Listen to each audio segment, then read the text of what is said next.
C'est au cours d'une rencontre conviviale avec la presse de Pointe-Noire que le Premier ministre, accompagné du ministre de la Communication et des Médias, a perpétué une tradition en échangeant avec les journalistes et en leur fournissant des éléments de langage sur différents sujets qui suscitent l'intérêt public. Au fil de la discussion, Anatole Collinet-Makosso s'est vu poser des questions, notamment sur l'évolution des travaux de voiries urbaines à Pointe-Noire lancés en février par le président de la République. Après quasiment un mois du départ du président de la République après le lancement, nous constatons une frilosité dans l'exécution des travaux. Et c'est ce pour dire que le mot d'ordre du président de la République n'a pas été entendu. Pour le Premier ministre, aucun projet n'est à l'arrêt. Certains travaux sont déjà en cours, d'autres suivront et tous les chantiers prévus seront réalisés. Il y a des travaux qui sont en train d'être réalisés sur l'avenue Maluango, des travaux de dallage de voirie sur l'avenue Maringouabi. Je parlais du Pointe-à-Tombe, des travaux qui ont été confiés à Sokofran, dans toute cette zone du centre-ville en allant vers Mpita. Je parlais de l'avenue Ntokosu, en Goyo. Donc tous ces travaux qui peuvent relever de la compétence de la mairie sont en train d'être exécutés sur la base du financement qui a été mis à la disposition de la mairie par le gouvernement.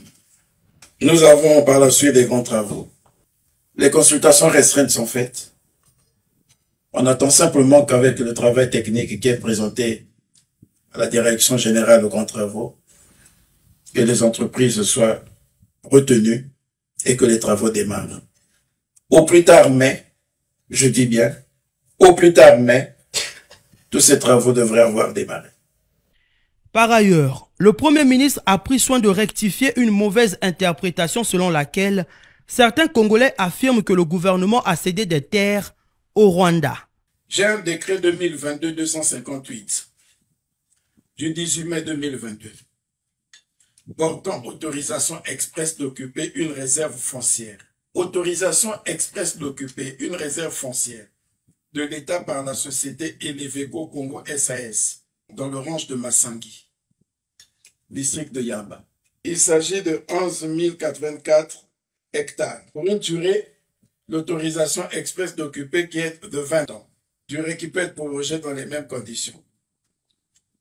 L'autorisation expresse d'occuper prend fin à l'expiration des 20 ans visés à l'article 3 du présent décret. Cherchez d'abord à comprendre ce que c'est qu'une autorisation expresse d'occuper.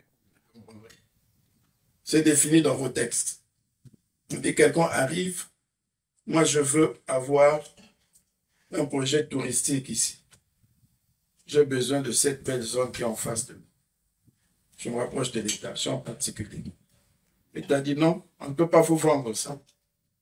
On vous donne une autorisation expresse d'occuper de telle durée. Quand vous avez fini, vous abandonnez tout. Si vous voulez nous laisser vos installations, c'est bien. Si vous ne voulez pas, il y a une disposition qui dit que vous nous rendez le site dans l'état où vous l'avez pris. On a construit un parc industriel et commercial à Maloko avec beaucoup d'usines.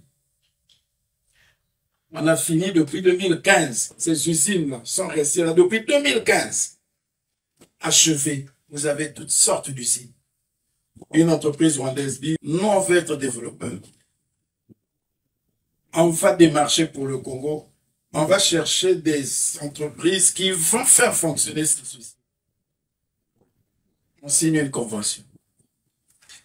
Comme on a signé la même convention avec PICP, les Indiens qui sont là, évitons de propager, de divulguer de fausses nouvelles de nature à troubler l'ordre public. Ces échanges avec la presse permettent d'éclairer encore un peu plus l'opinion sur des sujets qui touchent à l'actualité nationale et internationale. À bâton rompu, la rencontre a une fois de plus permis de parler de tout.